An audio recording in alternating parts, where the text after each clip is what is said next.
In the frozen wilderness of Siberia, where temperatures plunge to -71 degrees Celsius, a mother polar bear and her tiny cub struggle through a deadly blizzard.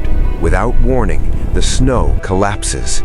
The cub falls into a deep frozen pit, crashing 4 meters down into darkness. The mother bear rushes to the edge, desperate to reach her baby. She tries again and again, stretching her massive paws down into the pit, but it's too deep, too narrow for her enormous body. Hours pass. The blizzard grows worse. With her own survival at stake, the mother bear is forced to leave, planning to return. At the bottom of the pit, the cub lies alone, freezing, dying. Its cries grow weaker, then stop completely. 2 kilometers away, an 80-year-old widow sits in her small cabin, unaware of the tragedy unfolding in the wilderness. She tends her fire, feeds her loyal dog, goes through the quiet routines of survival in this brutal frozen land. But her firewood is running low. She must go outside into the extreme cold. As she gathers wood near the forest edge, her dog suddenly alerts, ears up, something in the distance. The dog runs toward the sound, barking frantically. The old woman follows, struggling through deep snow. She finds her dog at the edge of a dark pit, barking down into it. She approaches carefully and looks down. At the bottom lies a small polar bear cub, motionless, covered in ice, appearing dead. The woman looks around. No mother bear. The cub is alone and dying. At 80 years old, she knows the danger, the difficulty, but she cannot leave this helpless creature to die. She hurries back to her cabin, gathering rope and wooden planks. The rescue must happen now, or it will be too late. She ties the rope to a tree, secures it around her body, and begins lowering herself into the frozen pit. Hand over hand, her old body trembles with effort. The icy walls scrape against her. Her heart pounds. One slip could be fatal. Finally, her feet touch the bottom. She's inside the pit with the dying cub. She wraps the tiny body in her shawl, ties it securely with rope, and straps it against her chest. Now comes the hardest part.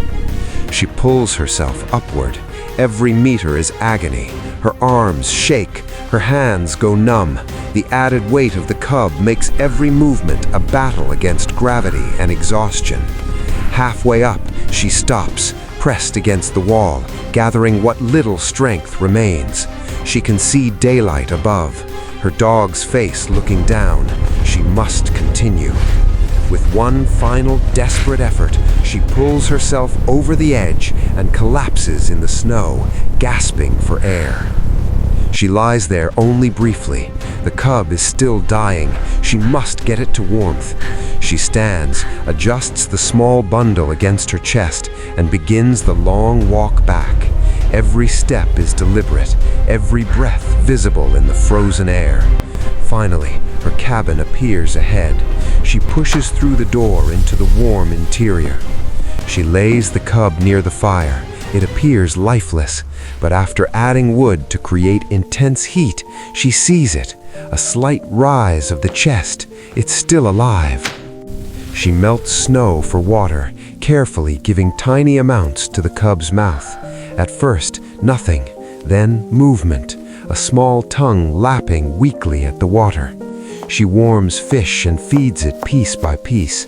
Slowly, the cub's eyes open, dark, aware, looking at the woman who saved its life. Hours pass. The cub recovers, strength returning. Night falls. Both the woman and cub rest by the fire.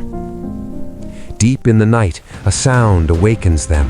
Heavy steps, deep breathing outside the cabin.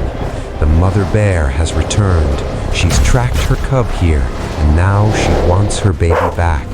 Massive claws scratch at the wooden door. The cabin shakes. The cub cries out, recognizing its mother.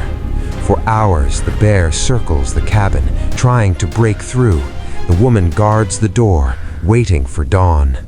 As morning light breaks, the woman makes her decision. She cannot keep the cub from its mother. With trembling hands, she opens the door. The cub bursts outside, running toward the massive white bear waiting in the snow. They reunite, mother nuzzling her baby, checking every inch of its small body. Then the mother bear turns. She looks directly at the old woman standing in the doorway. For one long moment, their eyes meet, predator and savior, fear and respect. Then the mother bear turns away, walking with her cub toward the forest. At the edge, she looks back once, then both disappear into the wilderness. The woman closes her door. Her solitary life resumes, but she will never forget the small white cub she pulled from the frozen darkness.